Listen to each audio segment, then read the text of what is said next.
This war did not end because the contending parties recognised some higher moral principle to be culled out of the Christian tradition to which the various parties all belonged that led them to stop fighting. This is the ideological explanation that religious believers would like us to accept.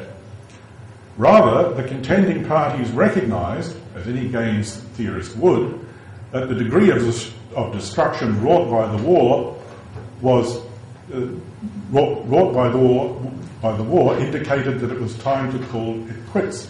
The German population was actually reduced by about 30%. It was time to recognise that it was in their mutual interest to put up with, that is, tolerate one another. This can, of course, lead to a rather unstable situation, as it sometimes proved, in which one religious group saw it was no longer in their interest to be tolerant. But if the power relations between the contending parties were roughly equal, this could lead to sufficient stability over time. Then it might be possible for trust to develop and so tolerance to prevail. This coexistence conception of tolerance turns on the recognition by roughly equal contending powers that mutual toleration is in all their interests and is the best of all possible outcomes. There is a quite different alternative account of toleration that might be called the reciprocal recognition of autonomy conception of toleration. One way of achieving the balance is that each person in a society recognises the autonomy of others in their beliefs and actions. Each might have a quite different set of beliefs, and each might have quite different conceptions of what constitutes the good life, leading perhaps to quite different practices and actions.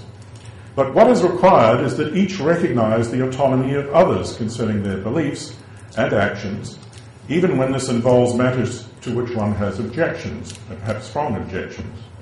In particular, others are autonomous agents when it comes to their holding religious beliefs, even though there are yet others, such as Ataturk, who have no respect for religion and wish it at the bottom of the sea. And conversely, one is an autonomous agent in having no respect for religion, but autonomy of this sort is to be recognised by the religious, even though they may have objections to one's stance. Toleration is a two-way street because of the reciprocal recognition of autonomy which lies at its heart. Toleration applies not just to beliefs, but also to actions based on these beliefs. Just as in the case of beliefs, one can object to the actions of others, yet be required to tolerate them within a democracy. We can suppose that all our actions fall within the framework of some conception of law, the laws being ultimately decided by democratic processes.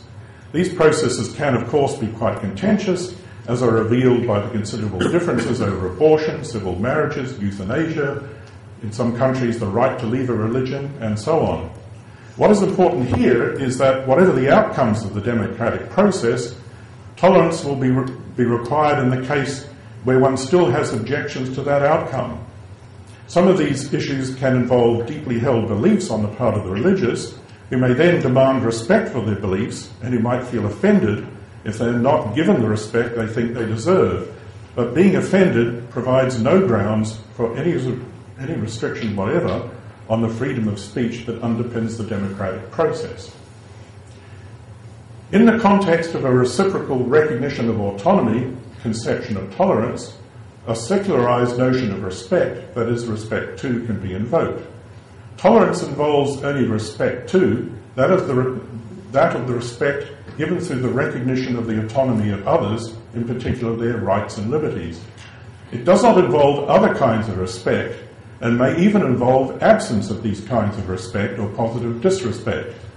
This applies in the case of religion. Religion is owed no special respect, and as has been emphasised, this involves a different object from that when we claim respect for the rights and liberties of believers and non-believers alike. Importantly, for a tolerant society, respect creep to respect 6, where there's a demand for universal respectful reverence for any religious stance, simply has no place. Within a liberal society in which there is tolerance of this kind, there is scope for each to have objections to the positions of others.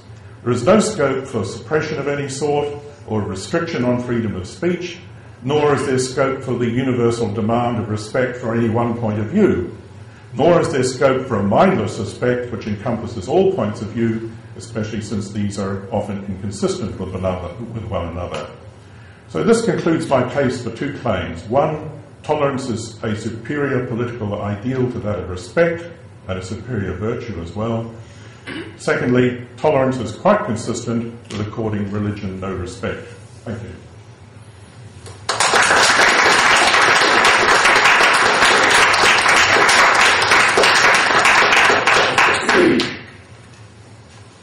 Well, I can take some questions.